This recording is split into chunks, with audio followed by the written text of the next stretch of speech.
We are at the Tribeca Film Festival for the premiere of the film Alejandro Sanz, When No One Sees Me. And who do we have here today? Alvaro Ron. And you are the director of the film. That's correct. Tell us a little bit about the film. What is it about? Well, it is about one of the most important and recognized Latin artists of all times, Alejandro Sanz. And is it about his life in general or any particular aspect of his life? Um, well, it's interesting because a lot has been told about him. There's been a few documentaries made about his life. So the challenge here was, what do we say that's new? How do we make this different?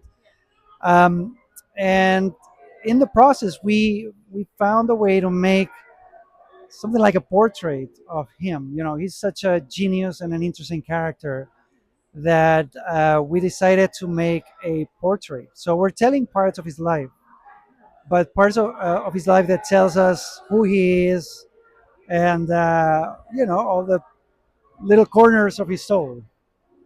What is different from your documentary and the other ones that have happened so far? Well, what I think makes it different is, I think, for the first time, Alejandro speaks about his life. The other documentaries, there was a lot of people talking about his biography and whatnot, his music.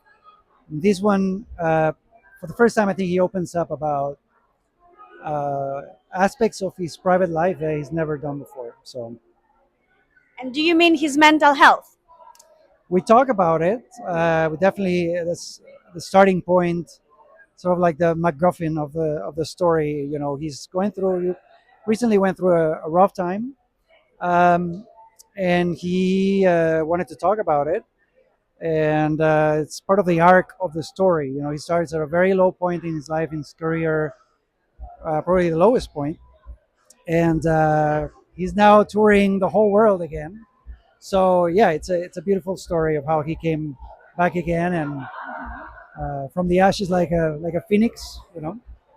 So he's a person that through music expresses himself. How do you get him to express himself with words for your film? Well, you said it. It was the music. It was the common language that we used. We took some of his songs to sort of tell the story of what was going on in his life at that moment. So, sort of his lyrics telling the story in a way. Does it make sense? Yeah, yeah. Okay. What other aspects of his personal life did he talk about in the film? His family, his love stories, his marriages, um, and what it means to be flamenco. What does it mean? Well, you have to see the film. It would be a spoiler for me to tell you, but in these last 2 years, I've for sure learned what it is to be a flamenco. So I can't wait to watch it to find out myself. With regards to the personal aspects, was that something that he wanted to bring out, or was it something that you suggested to him? It just so happened, uh, it was like a 2 year relationship between him and, we went from me not being present at all. I basically handed him a camera and say, you know what, just record yourself, whatever you want to talk about.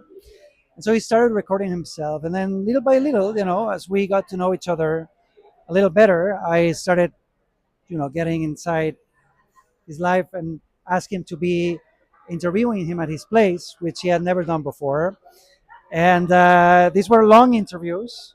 At the beginning, it was hard, and yeah, it was little by little, and then just everything it just came out naturally, right? It was very organic. And I know you have roughly over 200 hours of raw footage. How did you merge it, and how did you actually pick the ones that you wanted for this documentary? Um, I don't know. I think I'd never done this before, so I'll say this. I thought that I needed as much footage as possible so that we could actually just choose the best moments that would tell us who he really is. Like I said before, this was like a portrait. And so we only chose those moments that made sense for us to tell who Alejandro Sanz really is. So yeah, there's 200 and plus hours of footage, but only about 3 hours made it to the final cut. So, yeah. And what are you planning to do next with the film?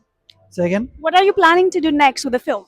We're touring with it to all around the world. I think the next festival will be somewhere in Latin America. I can't say right now, but it's been invited to participate in a couple of festivals. One of them in Australia, and one in Latin America, and hopefully it won't be the last. So yeah. And lastly, if you could describe Alejandro, give me 3 words to describe him. Alejandro is flamenco, flamenco, and flamenco.